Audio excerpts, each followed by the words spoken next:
Hello, hello. Welcome everyone as you start coming on in. It is Banner and Backbone presenting Palantalk with Nick Perro, Palantalk. Shane Urich, and our guest and friend, both of Banner and Backbone and of all of her other amazing Substacks and publications and in-person actions is Melissa Corrigan. So, welcome to the show, Hello, Melissa. hello. Could you introduce Welcome. yourself to everyone as I get some Yes. channels and chats and all the good stuff pulled up for us on the hosty side? So, Absolutely. take it away, Uh, Melissa. It's good to see so you. I'm Melissa Corrigan with Counterstory Media. Our tagline is "We exist to audit the narrative," and part of that is the absolute radical truth telling that has to come with this age of technological advancements that are advancing by the day, by the hour, by the minute, that impact the lives of each and every one of us. Well, it's good to have you, Melissa, and we're going to be talking about some stuff today that is right in line with what we normally do. Shane, I just put in our chat the link to the article that Melissa had just sent me, which is going to be some of the basis for the conversation. Melissa, if you don't mind giving a summary here, it's to start kick us off on it of that article here in a second, is we're going to talk about flock security, which flock security lines up really um, pretty pretty straight in line with the Palantir specifically, Peter Thiel specifically, and the surveillance state that is being built within the United States right now and is actively being used while being built to target individuals, both those who are possibly of illegal immigration status or unknown immigration status, or just Americans who happen to be Hispanic looking because racial profiling is a thing again. Um, and so, Melissa, um, if you don't mind, take it away, please, and give us a little intro. Or Shane, before Melissa jumps in, anything you want to say? Good mornings, and then Yes. we'll let Melissa take it away. No, absolutely. Pat, So, I'll post the link in the in all the chats here in a second too. yeah, I also put the link in the chat, so you should be good to go. Oh, I got it. There you go, Kat. Um, well, guys, yeah, obviously, Melissa has done a lot of research into this. This is something she knows quite a bit about. If you've been here with Palantalk, which a lot of you come back every week, which is so awesome that we see you guys every week. But I've mentioned Flock as well several times, and Melissa having done this research and going to be able to expand on this for you guys is really important.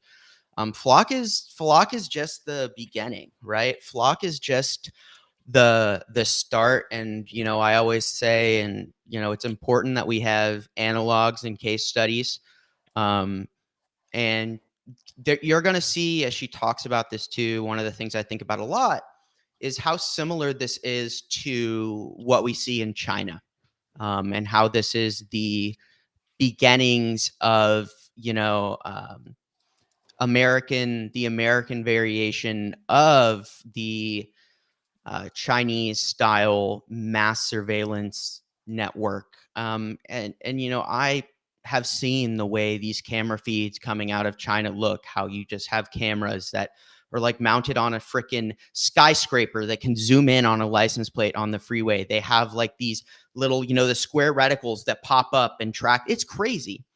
Like, we have this tech, and arguably our tech is better. So, you know, it's very I encourage you to take, what we hear out of Melissa today very seriously, and understand that it's indiscriminate. So it doesn't necessarily matter if you follow the politics or if are very involved in a lot of ways. Like, it doesn't care. Technology doesn't care. Mass surveillance doesn't care. It universally applies to each and every one of us, and it's really important that you take what you learned today and share it widely and liberally, because this is something that affects every single person. And Melissa, with that, take it away. Yes, thank you so much. Yeah, I will say right up front that I write about a lot. I do a lot of deep dive investigations on government stuff, on political stuff, on military stuff.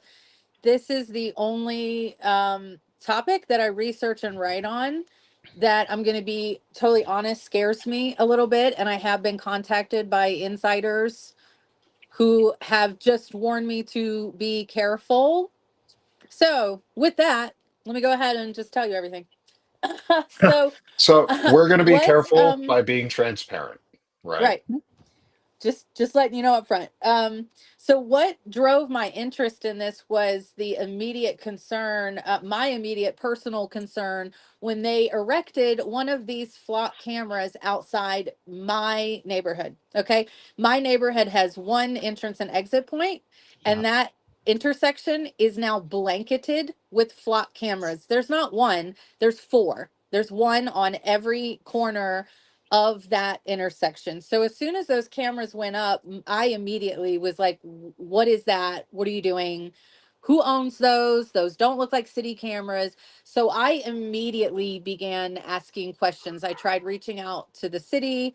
Um, and the city made a statement a few days later, because apparently a lot of people who saw those going up started asking questions. So, number one, this was never announced to citizens that this was a decision that had been made for our city.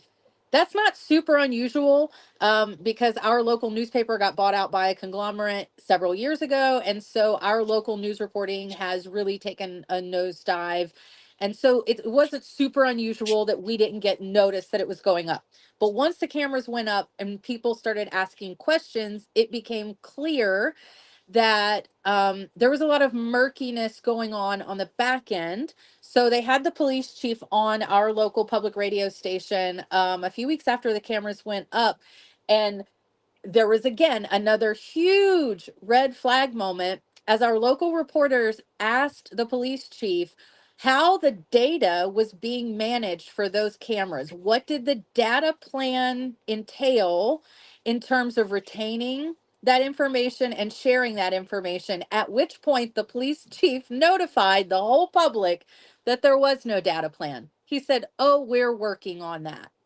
So the cameras had already been deployed and were being used by public officials with no plan in place, which, if you've done anything in the IT world with data, that's insane. That's That's super completely backwards. and totally insane to go ahead and implement technology without having a data plan in place. So, two of Before you our go on, locals, yes, can you was is this in where data privacy is an interesting thing right now because of the only real thing that was supporting data privacy was Roe v. Wade.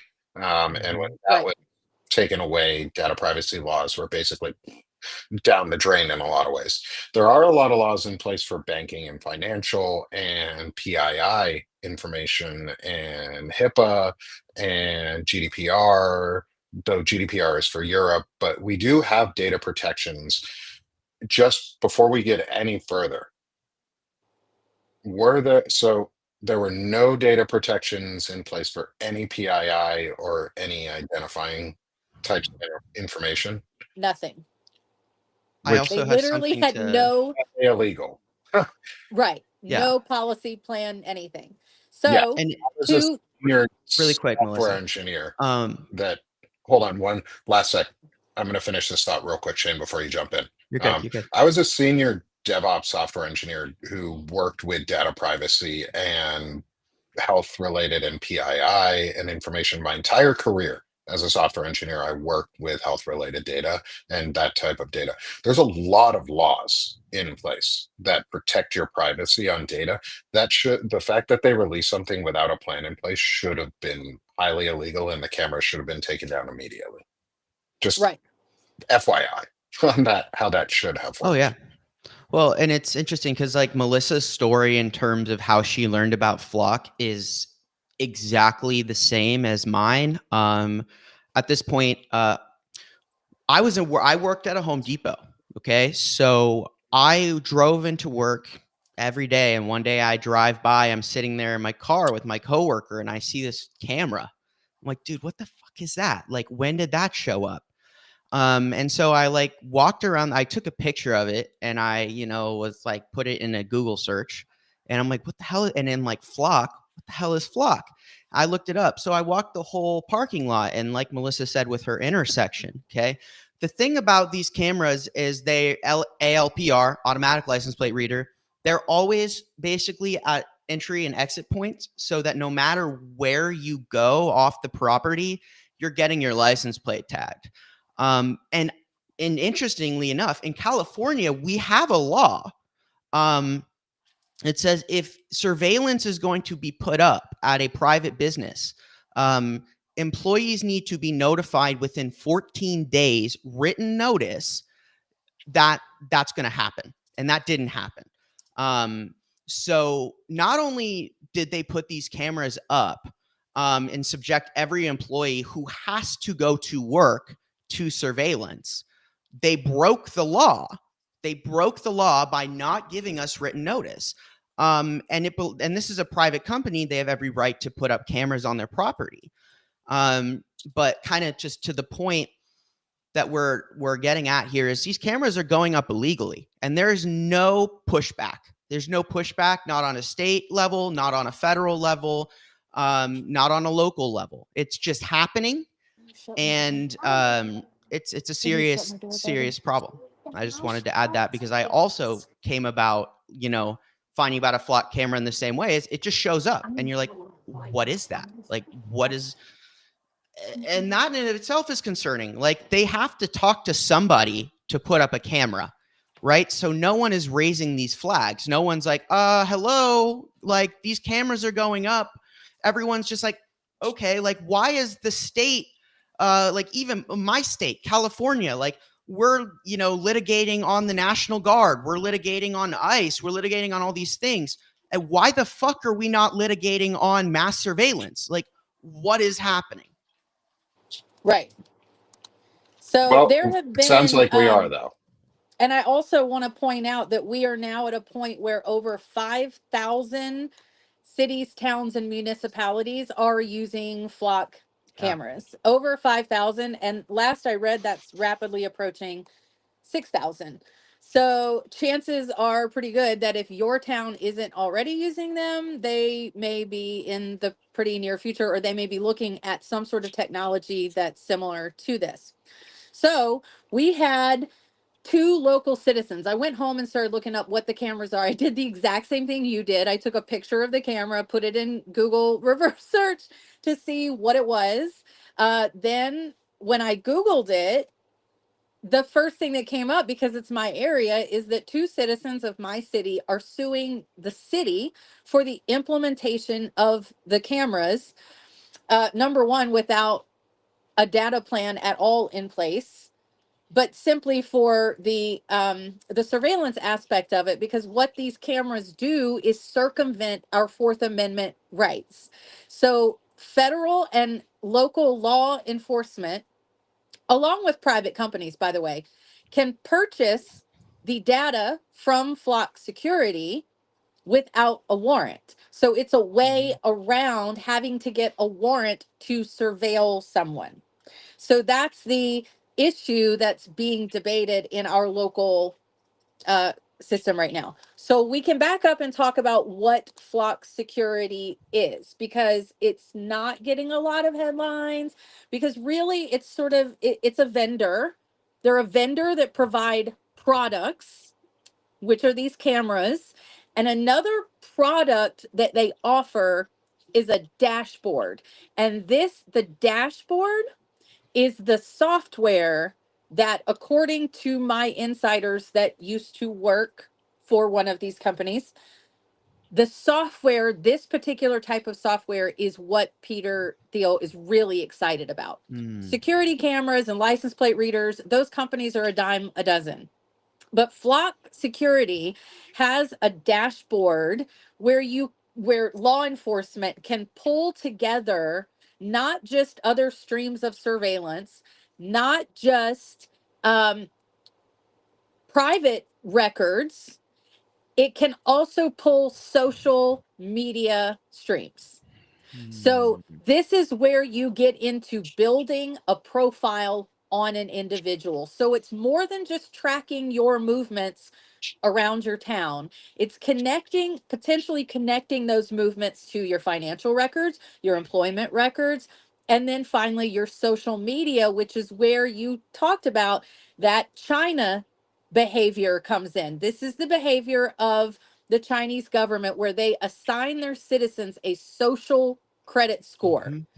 And they do that by plugging in all these different points of data and establishing if you are currently a good citizen or a citizen who may be a threat or doing or saying things that may be a threat to the Chinese government. That's the type of dashboard that Flock Safety has designed. So that's obviously, yes. No, I just wanted, I had a thought you said earlier, and before we went too far away, I wanted to circle back to it because you said companies can purchase Flock Data's um, information. So I just wanted to, because we talk a lot about security and privacy and all of these things as well, but I also wanted to say that they probably originally built this from a marketing perspective. Which is interesting. The general justification would be if you're trying to go about this from a non-surveillance state is say, oh, well, I know. And like, why does Home Depot do this? Well, it makes a lot of sense when I think that, well, if they are able to link your license plate to that, they're able to see, okay, this person visits this store X amount of times a week. That allows them to use targeted marketing towards people based on the frequency of their visit to a certain location. And if that data is just purchasable in general, which is what I think you were saying, that someone can Yes. basically pay Flock. Oh, so, for example, if you have a grocery store or something and they want to purchase Flock data, they can say, well, I know that all these people go to this grocery store. As their competitor, I can now do targeted marketing towards those people. And a lot of the times, I think this justification can come from that perspective. Why are they building something like this? Well, it's not for mass surveillance. It's so companies can do better targeted marketing. Um, which is one of those things where even marketing is so poorly regulated, and marketing in and of itself is absolutely a form of surveillance, which is how they've been able to build this out for so long, because they track you across the internet using metadata and using your Yes. search history. And that is absolutely something that we're going to see. And that's probably the common thread as to how they got this far under, and like, just last thing to add here before we go on is like, under Biden, it's not like our security laws were really that good. Like, our government has been lobbied against in this sense, like the money coming into all of these things. Like, I was reading some of the like orders that came out of the Biden era in terms of data privacy and what they wrote about, just basically mass surveillance and basically group data. And there was like, there's no regulation. They basically are able just to like grab huge amounts of data. And all they did to increase our protections was better define some of the terms around like gathering large data sets. But this goes back to like, the war on terror in the early 2000s, when they Yes. realized they just started grabbing huge amounts of data and citizen data. And they have it, and they like are only able to hold it for so long or whatever. But we know that's not true. And this is one of those things where this is not new, and the laws and things in place, the key for all of this. And if you like, again, like, I didn't look into this really until like all of this started, and I started digging and looking for answers when I discovered all of this tech shit. But what I can say is that ambiguity is the most important tool that is used when it comes to data collection. And just in general in the government, when they say they write in protections, they say they make laws to counter these things. But if you read them and you look at the level of ambiguity they use in the definition of these terms and these regulations, there's so many fucking loopholes. Like, what these laws need is explicit restrictions on processes and certain algorithms, certain like processes and how data is aggregated, how it's used, how it can be collected, because data in general has been a violation of the Fourth Amendment forever. Like, we've been under unconstitutional surveillance forever. This is like, as long as the technological, social media age has been a thing, we have been under surveillance. Now the difference is the tools that they have created to leverage this massive set of data, which is that dashboard that Melissa's talking about. That's why Thiel is trying to buy it, because he wants it for Palantir. He wants this dashboard. And as of right now, he doesn't have control over that. And that, I think, is why he's so aggressively, it appears that he's pushing to acquire Flock. But with that, I just wanted to add that before you kept going. And also, one of the things most people tend to forget about data privacy laws in the most recent months and years is they're not intended for protecting citizens and individuals. They're actually the laws themselves are written to protect companies and corporations. Yeah. That's the real individuals they're protecting. It's not us and people. The rights and privacy laws are written from a standpoint of how does this protect the bottom line of the shareholders, not the people who the data belongs to. Because if that was the case, your data would be yours unless you explicitly said that your data could be sold, which is how it should be, is you should own your data up until the point that you say, I can explicitly give you permission to use this. And then when you revoke permission, it has to be revoked on their side too, with confirmation. Like, that's how data privacy should work, not what we have right now, which is company focused data privacy. We're talking about like individual needing individual real privacy. So I want to settle that in too, because part of this is all on the privacy standpoint. And I'm I definitely want to base some of the next steps of this discussion too, Melissa, around one of the pieces that you talk about in here in terms of flock safety.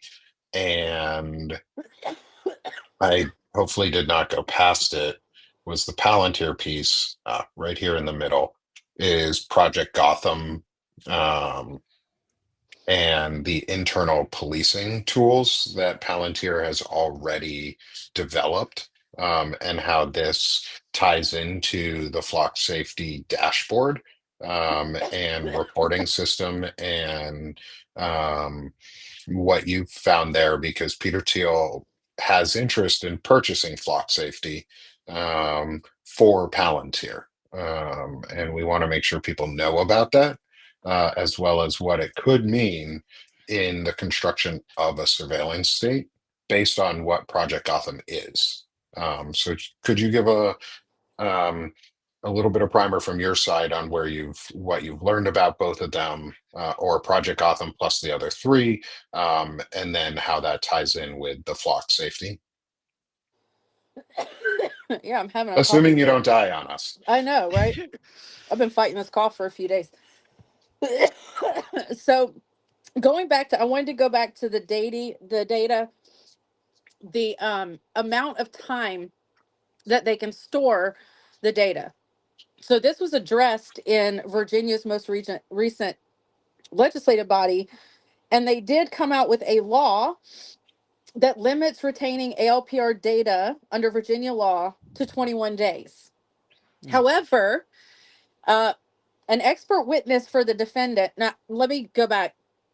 I have begun downloading the entire case the entire docket for this case, because the federal government has now entered the chat and entered a statement of interest. So prior to this was two citizens suing their city. That was the scope of the case. Flock Safety tried to intervene and join the case. They were initially denied that by a judge.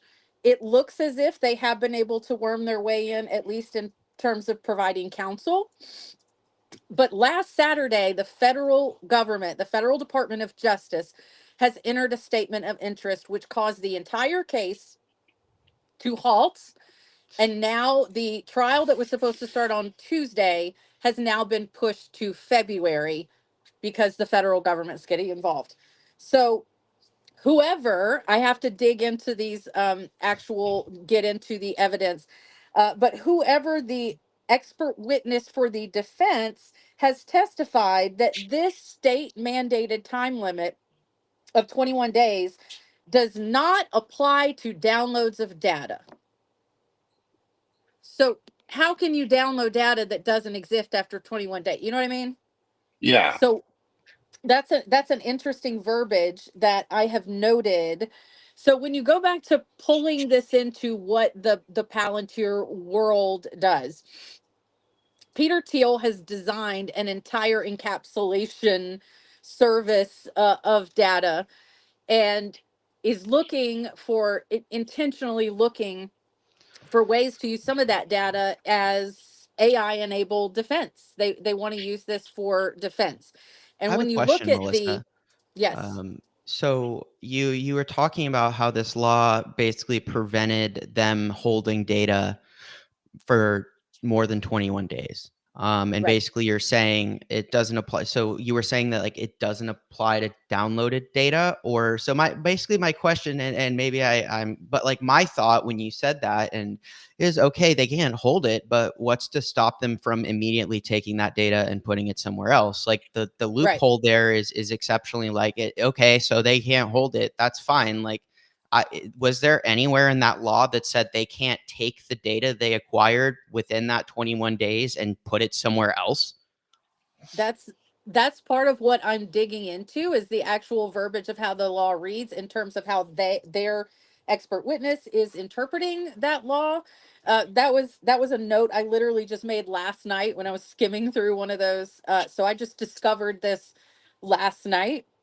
Hmm. Um, so yeah, I anticipate that's what they're going to do, in which case this is part of the reason that this case needs to be public information, because the Yeah. public needs to know what they're trying to do with loopholes like that, so that we can go through our legislature to close that loophole. Right. Okay. Absolutely. Yeah, So like we need to close loopholes. Sorry. when you look at what Gotham can do, as it factors into all of the Palantir tools, and I don't want to be alarmist, okay? And this is where we've all grown up on these type of futuristic movies. Um, Palantir has a tool that's developed that is a freestanding gun that can be AI triggered. That's technology they already have that exists. And they would like to deploy that along the southern border, so that when one of their cameras picks up someone crossing the border, instead of dealing with it through human intervention, there can just be a weapon deployment.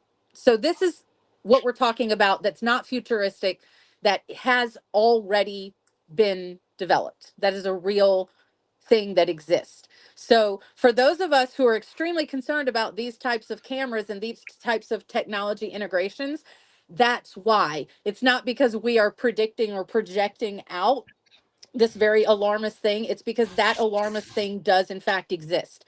That Yeah. tool already exists.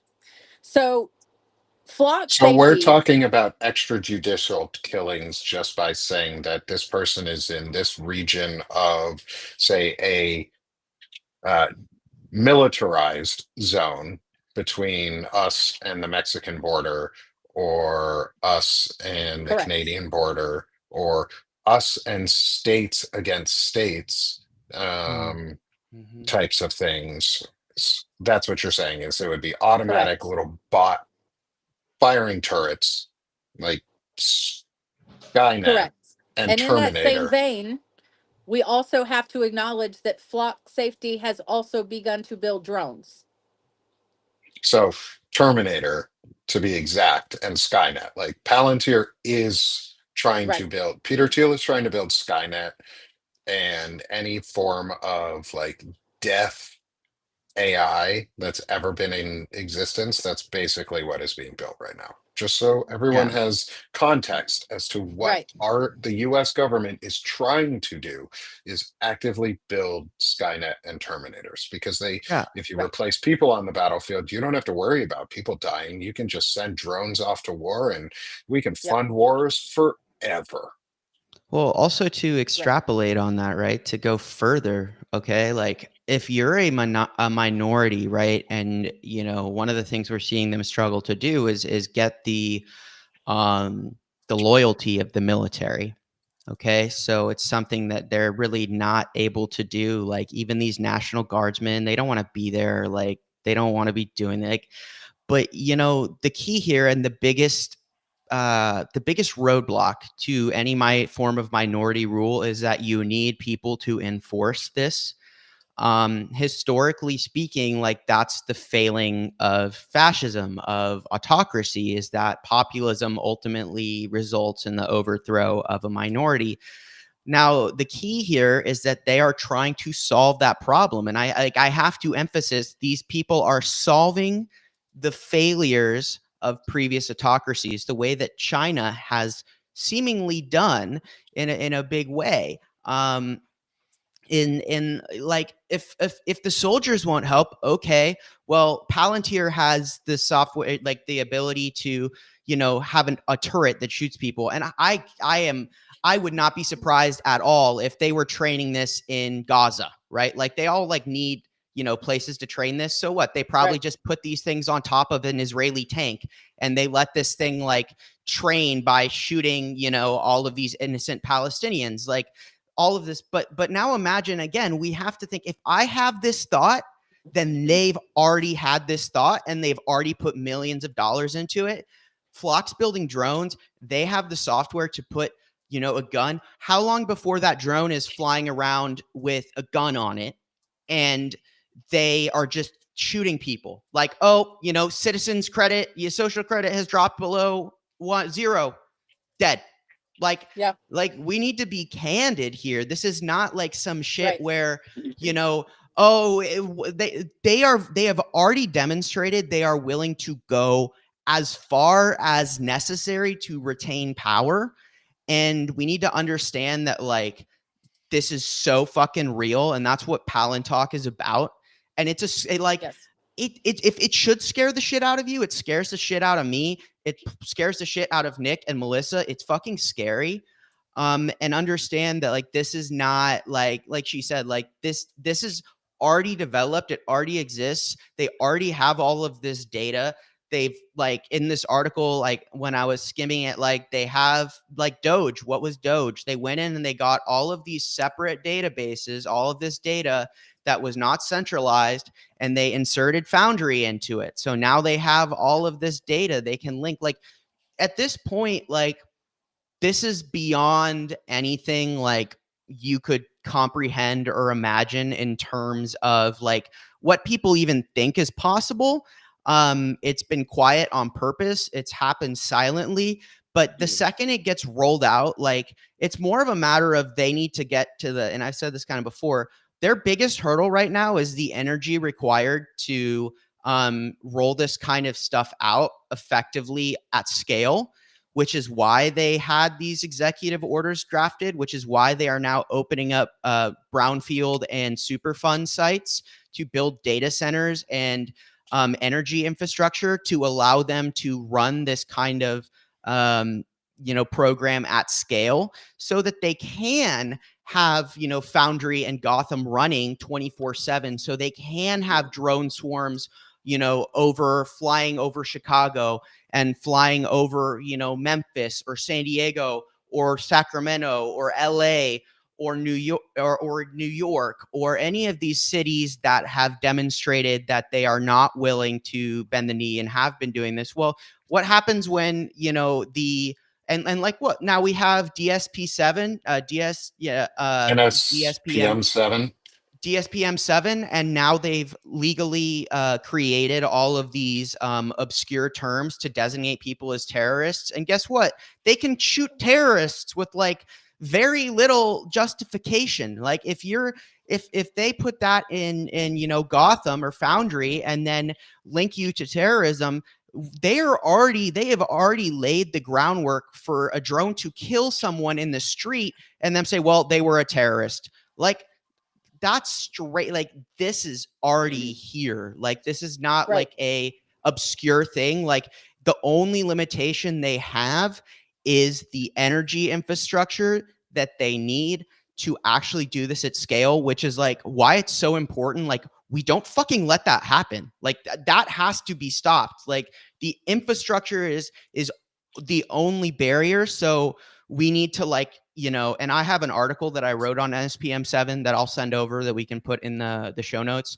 But like this is like I don't know like what else to say other than like this is unbelievably real, and it's not like something that is far off. Like we have one saving grace, one protection, and it's not anything that we have existing in law or anything. It's literally just the fact that they will need to destroy the planet to get their dystopia fully secured.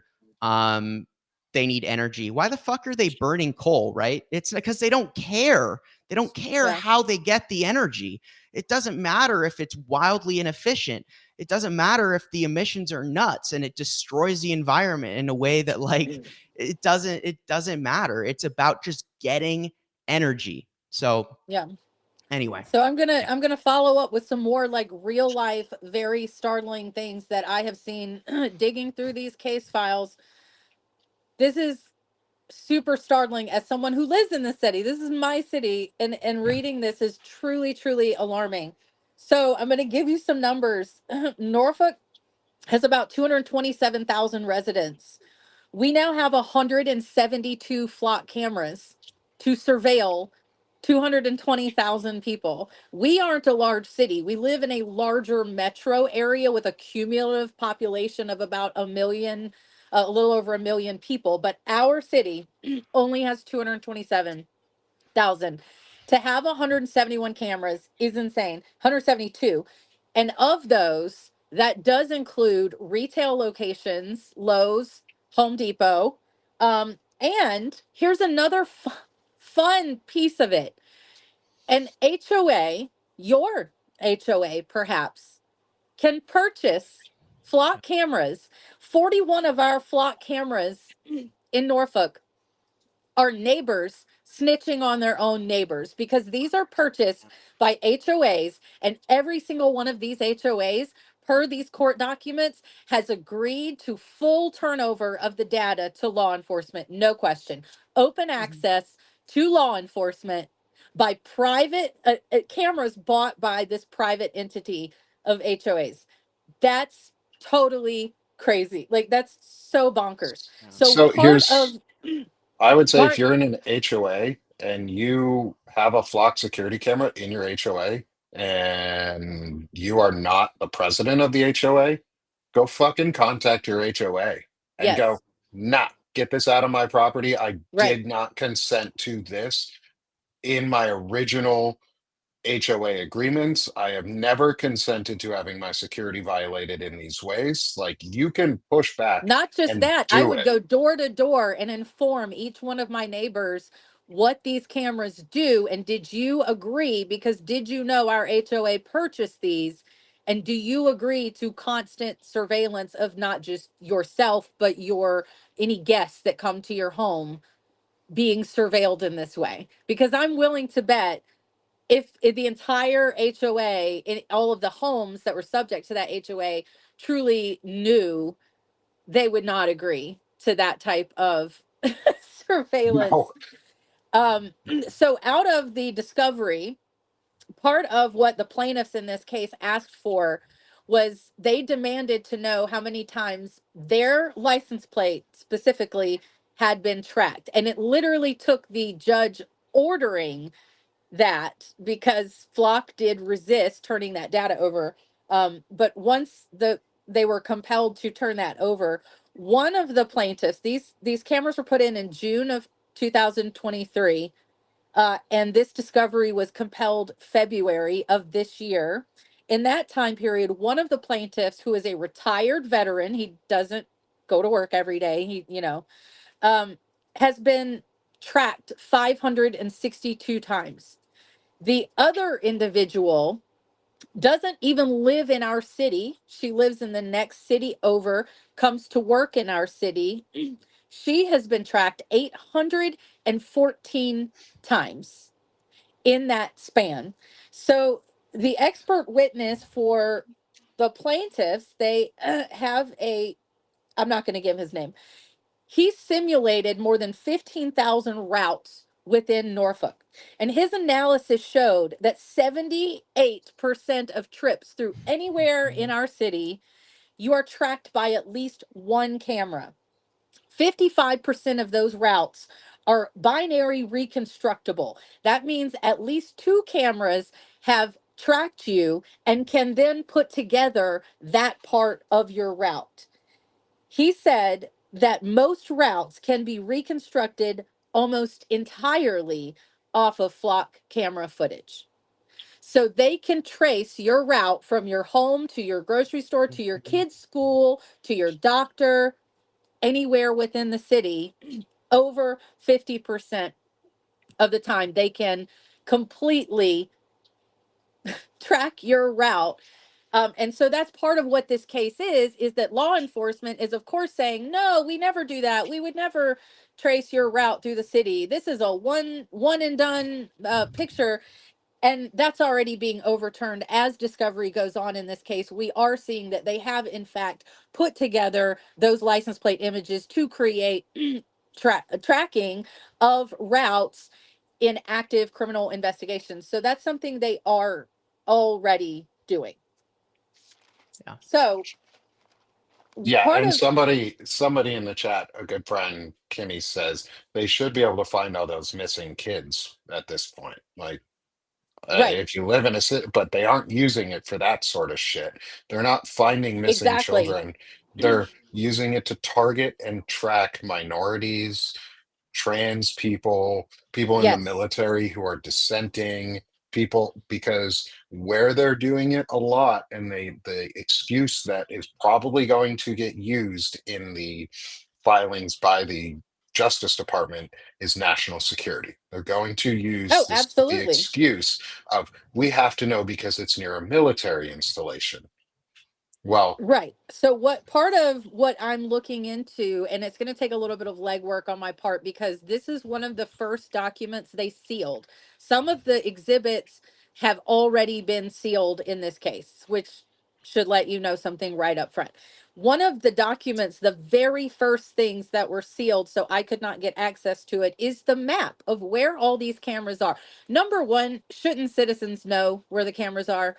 mhm. What's the problem Mhm. in letting the public know? So, what I'm going to do is to have a team of my son's friends go look for cameras, and we are going to begin to document where these Nice. 100, if you take out the HOA cameras and the retail cameras, that leaves you with about 102 cameras that we are going to attempt to manually verify where those cameras are, because I am willing to bet if you overlay a map of neighborhoods with concentrations of Black and Hispanic Americans with the map of those cameras, I am willing to bet that it doesn't so much have to do with national security and our military base in this town. It has to do with monitoring our Black and Hispanic communities. We have huge Hispanic communities, particularly over here on my side of town, and we are seeing ICE activity happen in the middle of the night. They aren't pulling day raids like they do here, out in LA and Chicago. They're doing stuff in the middle of the night. How are they getting that data? Is Flock Safety already selling that data to ICE? That's part of what's being discovered in this case. So you're right. They are using this to set up a surveillance network that is specifically targeting low income and Black and Hispanic neighborhoods. And that's verifiable. You know, like, I'm going to go ahead and speak that into existence, because I know when we began to put that map together, that's exactly what it's going to show. I live in a predominantly Black, historically Black neighborhood. I have 4 cameras just on the entrance to my neighborhood. So I am absolutely sure that it's going to overlay with low income and especially Black and Hispanic neighborhoods. Absolutely. So one of the other things you were mentioning too the other day in all of this was you were talking about cities being able to erect them on any light pole, including the ones that are in your front yard.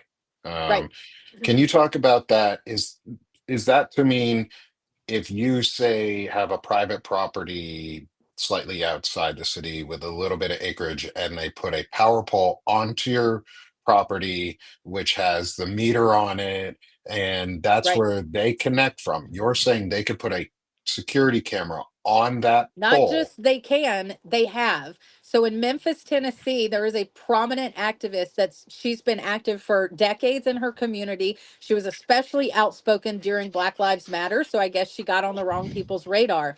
Their company that they're choosing to go with is MANN, which is another line of these cameras that are license plate reading cameras, and they have put a camera on the utility pole in this woman's front yard, trained at her front door. Why you need a license plate reader trained at your front door, and you're trying to tell me that's just a license plate reader? That's already bullshit in and of itself. But Yeah, not only is it tracking her uh movements now, it's going to track anyone that comes to her home, anybody that comes that may be Mhm. discussing community activism and organization activity is now going to be tracked at her home. My husband and I have a recurring joke that, whenever we pull in our neighborhood and see a utility truck, are they putting my camera up? Is today the day that I get a flock camera in my yard? Because that is what it's coming to, that is already being done in America. yeah.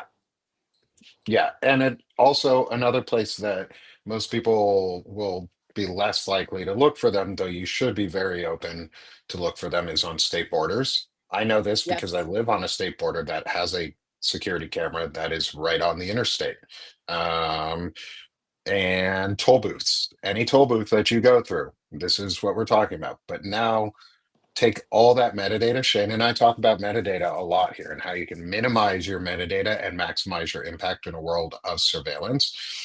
This is where we talk about like alternate your routes home in an Yes. unpredictable way.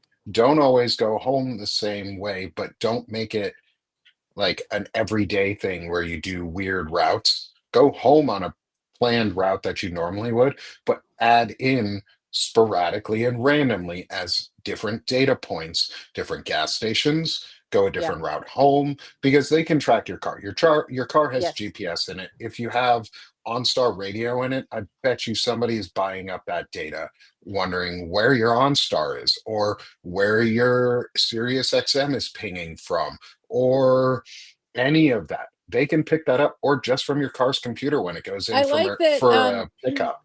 As I was going through some of this evidence, like deep in some email or testimony, I don't Mhm. remember, but one of their experts kind of laughed when someone mentioned GPS, and they was very chilling. There's a line in there, I'm gonna have to go find it, where he kind of, I guess he laughed and said, "We don't need GPS." Cool. That's cool. So I'm gonna throw in an even more chilling development that has is very, very fresh. I researched them this morning. Okay, so I promise I'm not doing the weave. I'm setting the scene. Okay, the coffee shop that I go to almost every single day is next door to the head police precinct as well as the city hall. It's all one big building for Portsmouth, Virginia. So that means in that little coffee shop we get politicians, we get city council members, and we get police members as well. And what we also see on a very regular basis is any vendors or contractors that work with the city. right? So I'm having my coffee the other day, and there's a team sat right next to me that's very obviously government contractors or some sort of contractors. They're dressed super nice. They've got their MacBooks and everything. One of them had on a little a polo with a little logo that said Axon. So I'm nosy. That's why I'm an investigative journalist. So I immediately, while I'm sitting there, begin Googling what the fuck Axon is and why they are in Portsmouth. So here I am thinking Portsmouth may be a little bastion because they don't have these big visible flock cameras and they're not participating in flock. Let me switch back to the flock court filings. Deep in those filings was an email saying Norfolk PD has opted into the Fusion One dashboard. Please connect them with the Fusion One dashboard. That's spelled FUS, or I'm sorry, FUSUS. I'm thinking of Fuse and my friend over here. Okay. FUSUS, FUSUS 1. This is a dashboard that's an open platform that plugs right into strategic information centers, unifying security feeds from city cameras, transit cameras, privately owned cameras like those at 7-Eleven, schools, churches, office buildings, as well as private civilian security cameras. This is public? Axon is a company that is helping to combine, you talk about metadata. When you drive through Portsmouth, you're not going to see big black flock cameras, but you are going to see on every building private security cameras. Well, apparently, hundreds of people, businesses, and organizations in Portsmouth have opted in to that platform. So now on one big platform, we've got Norfolk's flock camera data, and we've got Portsmouth's private camera data from all of those private individuals and companies who thought this would be a great idea. As of right this minute, in Axon's terms of service, they cannot take a private owner's data without written permission. However, we all know, and it's been long precedented legal standing, that a court order can override that. The federal government can compel an override of that contractual agreement under the Patriot Act. We all love the Patriot Act. So the federal government can compel a private citizen to turn over private surveillance data under the Patriot Act, which has only been reinforced by legislation since then. So, just between Norfolk and Portsmouth, we've got thousands of cameras watching our every movement that are being compiled under this Fusus One dashboard that is accessible by any and all law enforcement.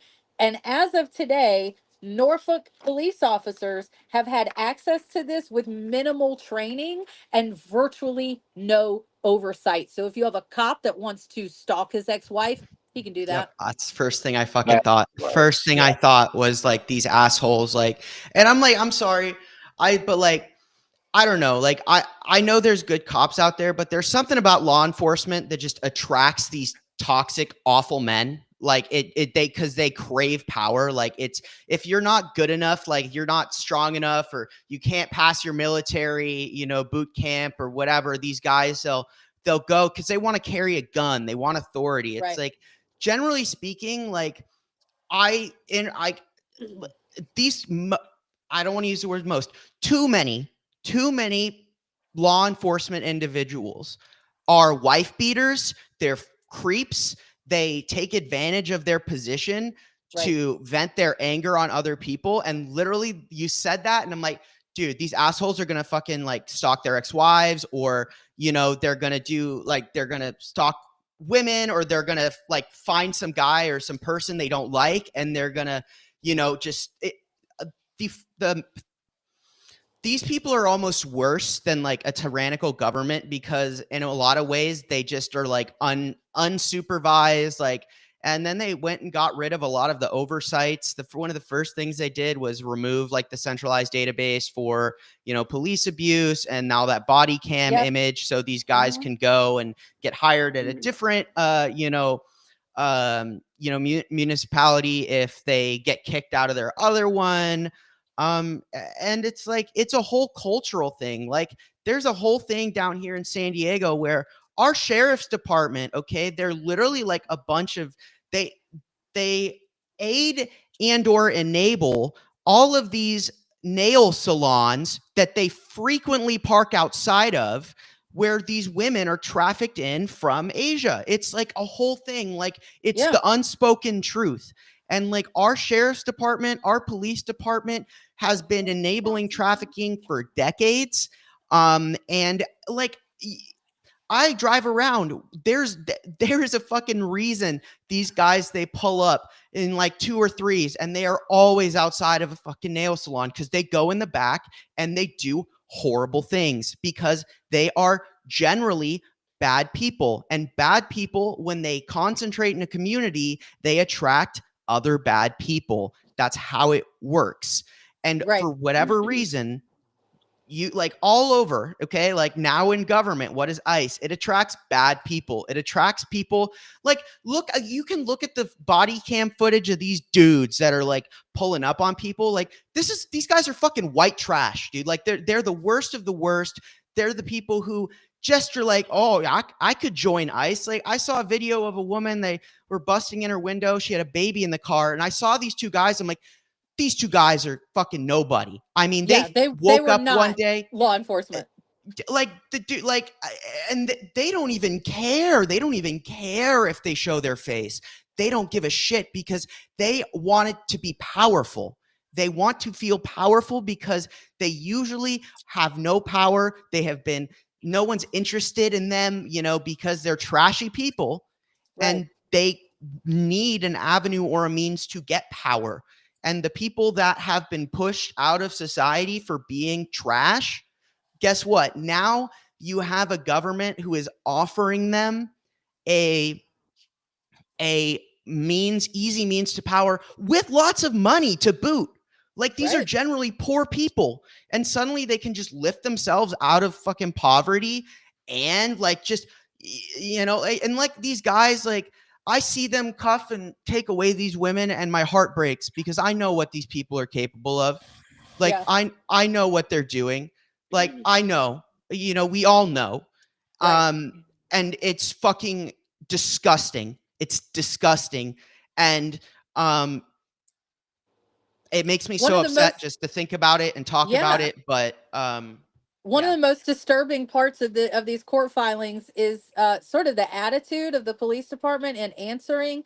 They've had to be compelled to answer a lot of stuff, and when they were specifically asked about um, individual police officers' access to the database, their response was essentially like, "Just trust me, bro. Like, it's cool. Huh. Like, it's cool. What, we're not gonna let it's fine, we got We're it." not going to Like, it let was that a one guy total do it. non answer. It's clear they do not have, or did not at that time have, written policies and procedures for how individual officers would access it. At that point, several unqualified officers had already accessed the system. So it's really a joke, but not a funny Yeah, not there's funny, no haha. laughing in this one. Funny, uh-oh. Yeah. I think also too, one of the things we haven't even talked really about in all of this, because we're so focused on the fact that our own government is spying on us and our own government is oppressing us, is tech companies have a very, very bad habit, and also have been known to work fairly closely with foreign governments when it makes them money. Hmm. Um, is there are very little restrictions on them selling your data internationally. And if a non-state or a state actor that is not of us decides they want to track citizens in the US, guess what? They can. It's available, because we don't have data protection laws in the US, which is something that the Banner and Backbone team is advocating very strongly for. Our incredibly strong data prevention and data privacy laws, where you own your data unless you give explicit permission for it to be used. And that is what we are going to continue to advocate for. At least I am, because things like this cannot continue to be like the normal and the trend and what we consider common, but they are now. Like, this was future tech. We all kept saying, this is possible. This is possible. We know this can come. Like, I was in the Intel field. I worked in tech. I'm also a sci-fi fan. And like, we all knew once we were put Right. under a partial surveillance, that was just the key unlocking that door for the rest of it to come through, and nobody And ever put it back. the sad thing is, we aren't close to being at the point where they can just flip a switch and make all of this available to the government. We're there. Mhm. Like, we are there. If that flip has not already been switched, Yeah, we are upon that moment. These pieces are in place. Like I said, Flock alone, which is only one vendor is in over 5,000, close to 6,000 American cities, towns, and municipalities. Just one. We know of Man, which is another company, the one that's in Memphis. We now know about Axon, which Axon is also the company that provides body cams to police officers. So that footage is also being poured into this stream. We are literally at the point where any day they can flip a switch and enact a full mesh surveillance network over the entire American people. yeah.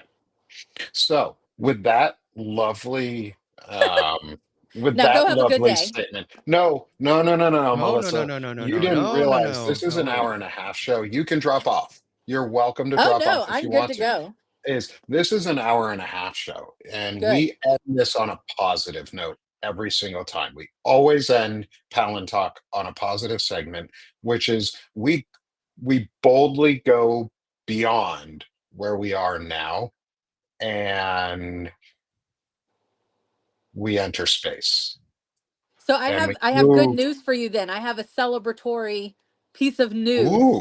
Ooh, I like it because Shane And I'm gave me not going some to give pictures names to or put any up. other identifying information, but the lead of my coding team that is coding, we have secured the space in another country, a Yep. safe country, for the 1A collective, and the head of my coding team is a 62-year-old lesbian coder. Fuck Fuck yeah. yeah. Do we love Heroes. that so Hell much? yeah. I do. Love it. I'm so excited for this too because I've been wanting a good, secure place where we can actually Yes. present real information and it be safe and not worry about Peter Thiel or Elon Musk or some shithead just turning it off on us and being like, ha ha Right. ha, you don't get access to your data anymore because we own the internet, not you. Ha ha ha ha ha. Well, fuck you, Peter Thiel. We own this shit. You Yep. don't. So ha ha ha. Like, that's That's my right. that's what I have to say about that. And because we've boldly gone into space, I'm going to hand it over to you, Shane, here in a second I've got a great one for you guys today. to I've got a talk about our space. phenomenal one. So, Melissa, welcome to our final segment or the second half of our show, which is like I said, we go on a lighter note. We talk something space, something fun, something sci-fi, because we're both nerds here. At least Shane and I are nerdy as hell here. And I know you're nerdy as well. And we love to talk. Um, Something just relaxing. So, one of the good things we keep getting are cool new images and things from James Webb, from just new satellites and Yeah. probes that are getting closer to planets and different places within our solar system. So, Shane, with that setup, do you want to introduce the two pictures you sent me? I'm going to start with the one that looks kind of like an eyeball, Yes. um, So that's a and great I'm one. going to pull that on the screen here. So actually, beyond this being a cool picture, I am about to share something with you guys that blew my mind, and is so fucking cool. So what you're looking at right now is a model. Okay, so the idea is forever. Um, the general consensus among scientists is that gas giants have a solid core, like most planets, right? So Under the pressure, you have more and more pressure, which creates solid, heavy elements, right? So Earth core is heavy metals, okay, which creates a strong gravitic field. The reason that we on Earth are not absolutely cooked by,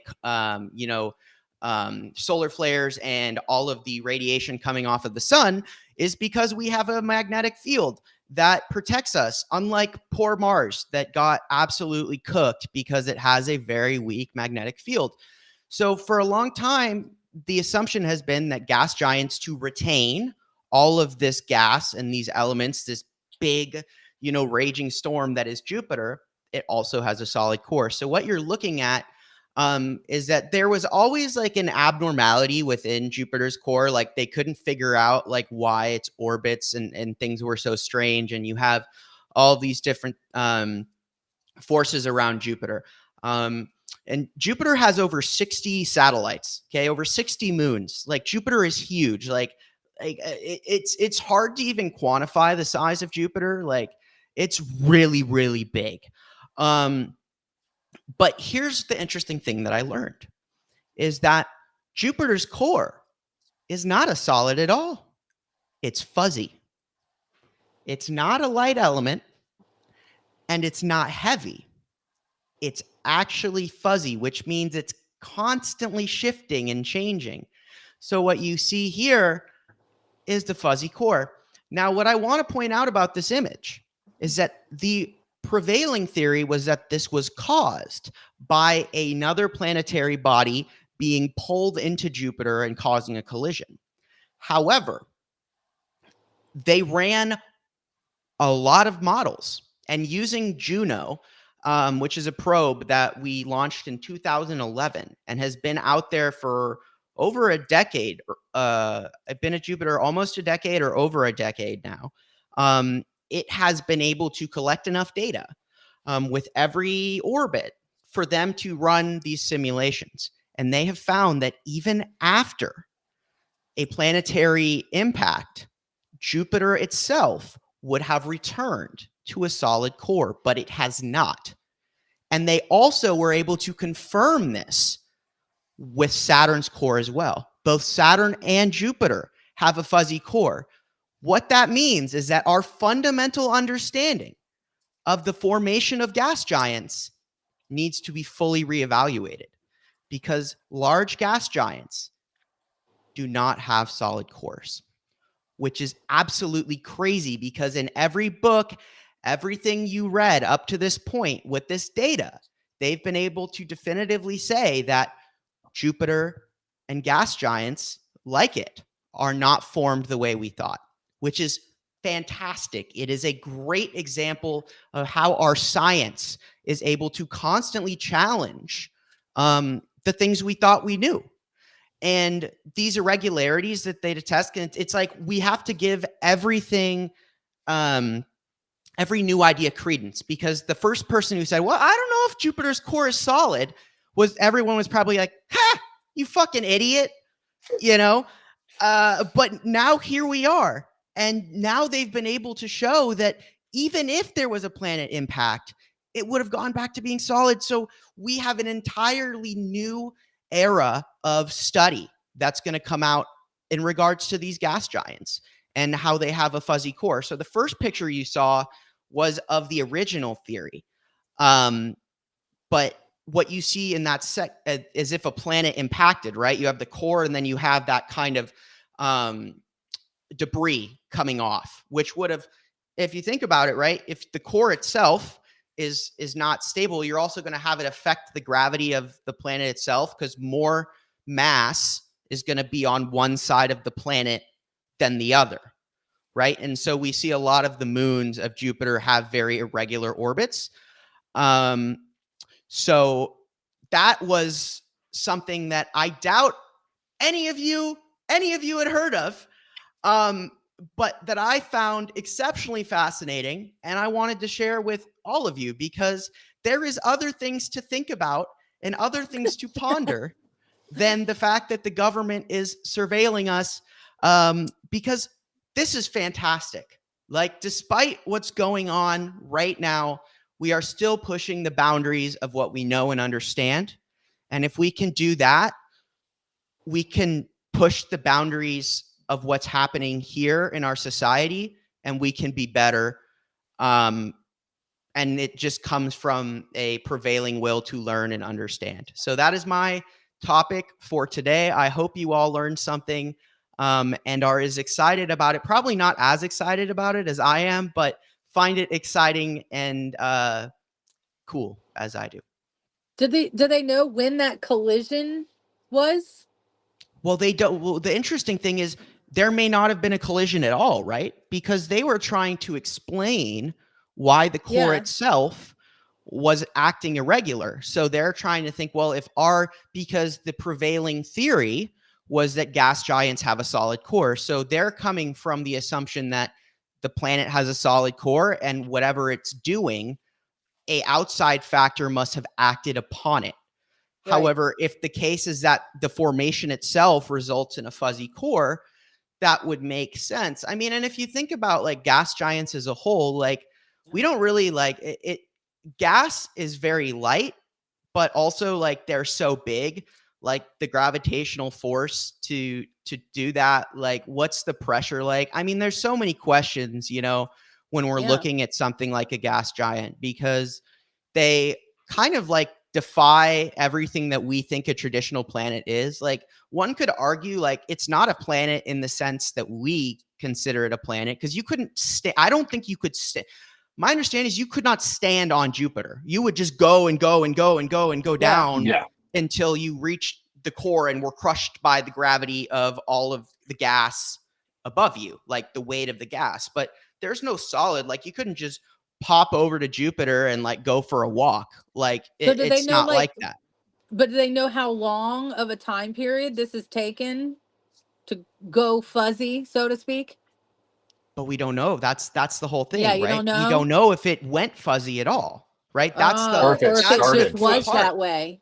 Exactly. That's why they're calling into question the whole formation of gas giants, I'm because just trying to find a way if we can blame Jupiter and take the heat off Mars or Mercury in retrograde or anything. Can we say Jupiter's Actually, responsible for some of this shit?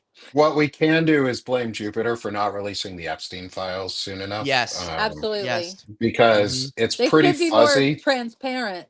Yeah, less fuzzy about the Epstein files and Less a little more fuzzy. transparent and solid in our Yes. understanding, like the core should be, which is funny because the Earth's core isn't solid either, is what they found, is it's liquid on the inside. There might be like a solid metal, like core, like root, but Yeah. everything around the like heart of the core is liquid. So it would make sense that Jupiter might have a fuzzy core, but then again, I'm not a scientist. I'm just a nerdy guy who likes That's what I'm saying. space. Oh yeah, I I just watch love a that lot of shit. But videos Yeah. about space. I was a kid watching cartoons and Bugs Bunny would tunnel through to China and I'd be like, actually, you'd run into magma. That was Yeah, me. same. Yeah. That's because I watched Bill Nye the Science Guy at the same time, Correct. and I was like, no, that's not how Yes. that works. Bill Nye told me that it worked this way. Right. Um, yeah. Oh yeah. So, Absolutely. fake news, fake news.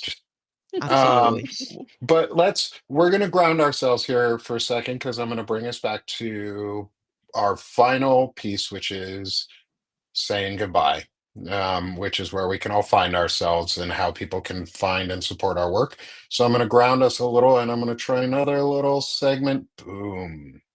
A little Nice. shift is first, we're going to start with please support the network itself, Banner and Backbone Media. We are a rapidly growing network publication where we're hosting shows such as Palantalk, Ellie's Exclusives. We're hoping to start up a show with Melissa for Melissa's Missives, which we also want to do one for the Shirtless and the Mouth. And there is a very big ampersand in the middle of that, which would be a Jacob Summers shirtless workout video live streaming while Melissa's giving like Or constitutional rants. monologues and rants. Rants. And Yeah. then occasionally Jacob will bust in and be like, okay, going on to the next workout. Here's how you do this, this, and this. Right. And And I as want he's to doing his reiterate, reps, Jacob will be topless, not Melissa. Melissa is the mouth. Jacob Just is going to the be very clear. shirtless. We'll make sure so Substack doesn't ban us on those. But So we clear. also do things like our anti-fascist book club every Friday, where this Friday we have Christopher Goldsmith coming back and Nice. joining us for another discussion, Sure. and hopefully Stephanie Wilson should be back with us again. Awesome. I'm gonna verify and make sure with her before I say exactly yes that she is, but I believe she's coming back with us. We're going to be doing On Tyranny, at least starting our read into On Tyranny. So please get your Timothy Snyder On Tyranny. Go from the library, bookstore.org, anything like that. Don't buy it off What's the one Amazon. Shane said? Thrift Books. Thrift books. books. We'll Yes. put that in the show notes. Shane, send me a text with all the Yeah. information that I can share so that I can put it in the show notes right after.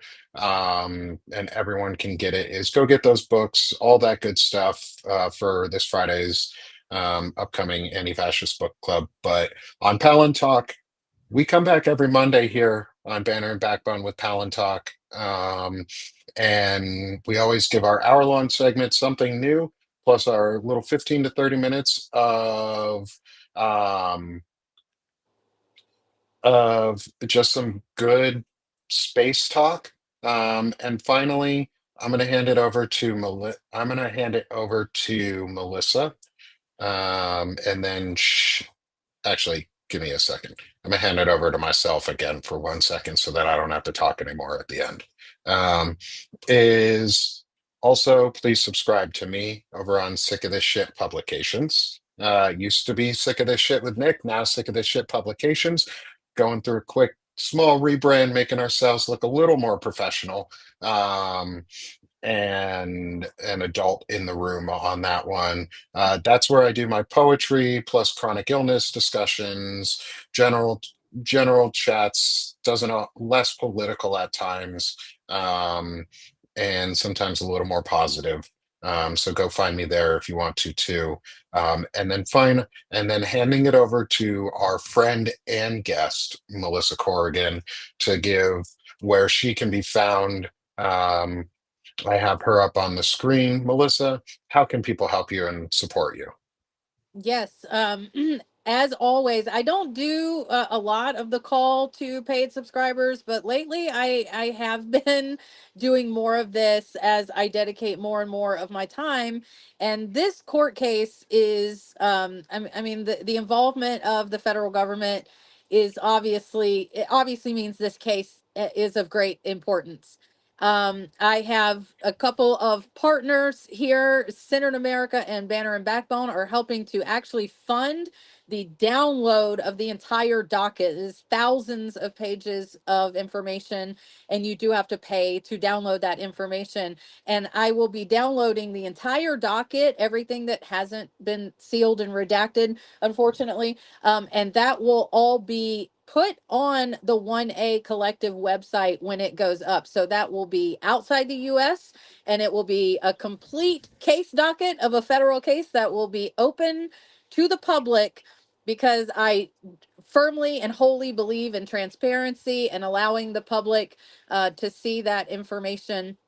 So yeah, that research is costing quite a bit more than we anticipated. So every paid subscription is going towards my work digging into this case and finding far more about flock safety than I ever wanted to know. Thank you, Melissa. And yeah, Thank you. please give and support Melissa as she's doing all of this. Banner and Backbone is supporting Melissa here. She's one of our contributors as well as just a friend of the show, and this is a huge issue that um, the network cares about. So go support her. Go support Banner and Backbone. Also, Banner and Backbone's 6 away from hitting the bestseller check mark. So we're almost up to 100 paid subscribers on Banner and Backbone, which means if you become a Banner and if you help us get there, all of our contributors will be bestsellers, and we'll be able to be bestsellers, which helps build all of us in the algorithm, build up the network and the brand itself, and shows a trusted face and that you all trust us. So help us there, because then we can help more initiatives like what Melissa is doing and get through big case records. And then Shane, I'm going to hand it over to you, brother. All right. Well, for those of you coming back, you know who I am, but all of the new folks that have come, my name is Shane. I am the founder of the Firebrand Project. I am a polemic writer, a highly critical individual of the overall system that we're living in, and um, part of being a firebrand, which is every single one of you here, I say it every time, is someone who demands change, who sees through the bullshit and is willing to speak out against it. And it's a title that you should wear with pride. It's something that means something. And you should be proud if you're here to be a firebrand. But my primary mission, obviously, is to drive discussion. It's why I started the Firebrand Project. It's to provide people with a means to kind of shift the narrative and have my perspective do with it what they will. We are grounded in truth. We are grounded in facts. And, you know, we don't pull punches. We say it how we see it. If you want to support the Firebrand Project, something that I've recently ended up being in a situation where I'm doing this full time. So it's a little difficult at the moment, but we've had like a ton of people step up to, you know, become paid supporters of the project. And that's awesome. If, you know, you're willing to do that, that allows me to offer a show Monday through Friday. I do something called the Firebrand Report. Where I go and I find 3 stories or things that happened that day that are important, significant, and probably not being reported on and given the attention they should. And that's every single day at 12:30 PST or 3:30 EST, 2:30 CST. So that's a great way to get a couple things, a manageable amount of information, but not overwhelming. I will also be publishing a article daily, Firebrand Report monthly, and at the request of paid subscribers, we're going to be doing a monthly paid subscriber stream as well. But I'm able to offer all of those things because of paid subscriptions. So that's one of the things where if you guys want to support, obviously support Banner and Backbone, support Melissa, support Nick, but if you're able to support me as well, that's something that really makes a difference, and it does help a lot. But either way, a free subscription, a share, a like, a restack, all of these things help. And I always say, if you can't become a paid subscriber, that's okay. We don't want your money if you don't have it to give. We never want you to sacrifice your financial security for us. What you can do for free is become a free subscriber. You can like, restack, and share every single article, every single post.